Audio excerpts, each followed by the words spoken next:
यह है सबसे बड़ी खुशखबरी, यह है दुनिया की सच्चाई कि यीशु मसीह आपको लेने के लिए आने वाला है। अब यीशु मसीह उन्हीं लोगों को लेके जाएगा जो जाने के लिए तैयार हैं। जैसे हमने पिछले दिनों में बातें की कि किस तरह 10 कुमारियों में से 5 तैयार थी और 5 तैयार नहीं थी। जो तैयार थी वो यीशु मसीह के साथ यानी उस दूल्हे के साथ दूल्हे घर में गई, लेकिन जो तैयार नहीं थी वो बाहर रोती रही, आंसू बहाती रही, वो यहीं पर रह गई, छूट गई। लेकिन जो तैयार था वो प्रभु के साथ गया। मैं आपसे पूछना चाहता हूं, क्या आप तैयार हैं? आप दुनिया की चीजों में फंसकर यीशु के साथ जाने के लिए तैयार नहीं हो सकते। हो सकता है आप बीमारी से चंगे हो सकते हैं, लेकिन यदि आप चाहते हैं कि आप यीशु के साथ रहें, स्वर्ग राज्य में जाएं, तब आपको तैयारी की जरूरत है। बोलिए आमीन, हालेलुया। और जब आप उसी मत्ती रचित सुसमाचार में 36 में पढ़ेंगे फिर से, तो उसमें लिखा है, उस दिन को उस घड़ी के विषय में कोई भी नहीं जानता है। इसीलिए कोई नहीं जानता, इसीलिए आपको हर समय तैयार रहना चाहिए। मुझे मालूम है कि जो लोग तैयारी के विषय में सावधानी और इस बात को समझते हैं गंभीरता से, वो अपने लिए भी प्रार्थना करते हैं, अपने बच्चों के लिए भी प्रार्थना करते हैं। वो पत्नी अपने पति के लिए प्रार्थना करती है और वो पति अपने पत्नी के लिए भी प्रार्थना करती है कि हमारे साथ हमारा परिवार यीशु मसीह के साथ जाए। आमीन, हालेलुया।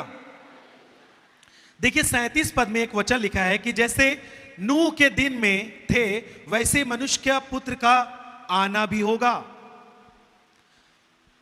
जब आप उत्पत्ति उसके 6 अध्याय से पढ़ेंगे तो उसमें नूह के विषय में है।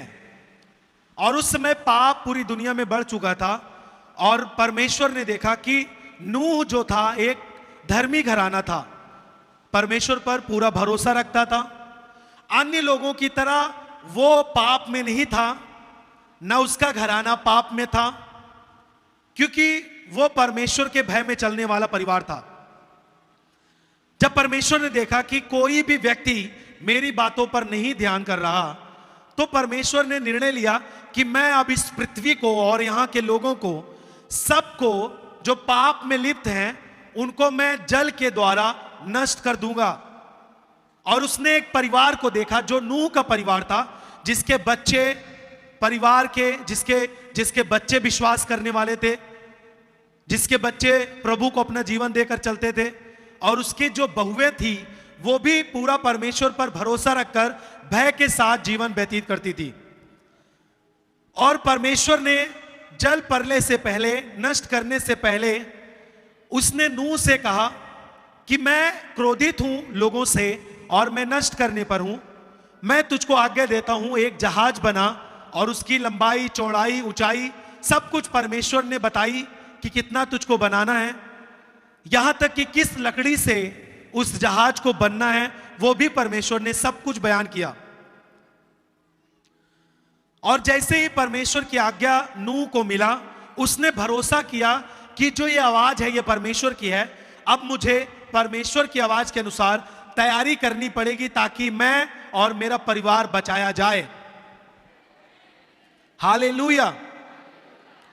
और नूह ने तैयारी की और बाइबल कहती है कि पूरे विश्वास के साथ कई सालों तक उसको लग गए जहाज को बनाने में। Hallelujah, hallelujah. और कई सालों में लोग उसको बोलते रहे होंगे कि अरे पानी कहीं पर नहीं है, ये इतनी बड़ी जहाज नूह बनाकर क्या करेगा। लोगों ने नूह का मजाक उड़ाया था उस समय। लोग नूह के कार्य पर हंस रहे थे, ठट्ठा कर रहे थे, और वो अपने गलत काम में लोग व्यस्त थे।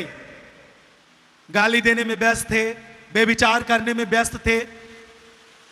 जिससे चाहते थे वो शादियां करते थे, जिसके साथ चाहते थे वो गलत काम करते थे। लोगों के अंदर कोई भी परमेश्वर का भय नहीं था। जैसे भी लोग चाहते थे उस काम को करते थे। लेकिन नूह जहाज बनाने में व्यस्त था क्योंकि उसने परमेश्वर की आवाज को सुना था। कई साल नूह को लगा जहाज बनाने में, और उस कई सालों में उसने लोगों की बातों को सहा। लोग उसका मजाक उड़ाते थे, ठट्ठा करते थे कि किस तरह ये नूह पागल हो चुका है, पानी कहीं पर नहीं है, जहाज इतनी बड़ी बना रहा है, अब ये बचेगा, हम नष्ट हो जाएंगे। सब लोग गलत गलत बातें, बुरी बुरी बातें बोलकर लोग मजाक उड़ाते थे। और आप जब इसे पढ़ रहे हैं, यहां पर लिखा है उस दिन तक लोग उसका मजाक उड़ाते रहे जब तक जल प्रलय के द्वारा लोग नष्ट नहीं हो गए। तब तक अपने पाप में व्यस्त थे, गलत कामों में व्यस्त थे, घर बनाने में व्यस्त थे, पैसे कमाने में व्यस्त थे, लोगों के साथ गलत कामों में करने में व्यस्त थे।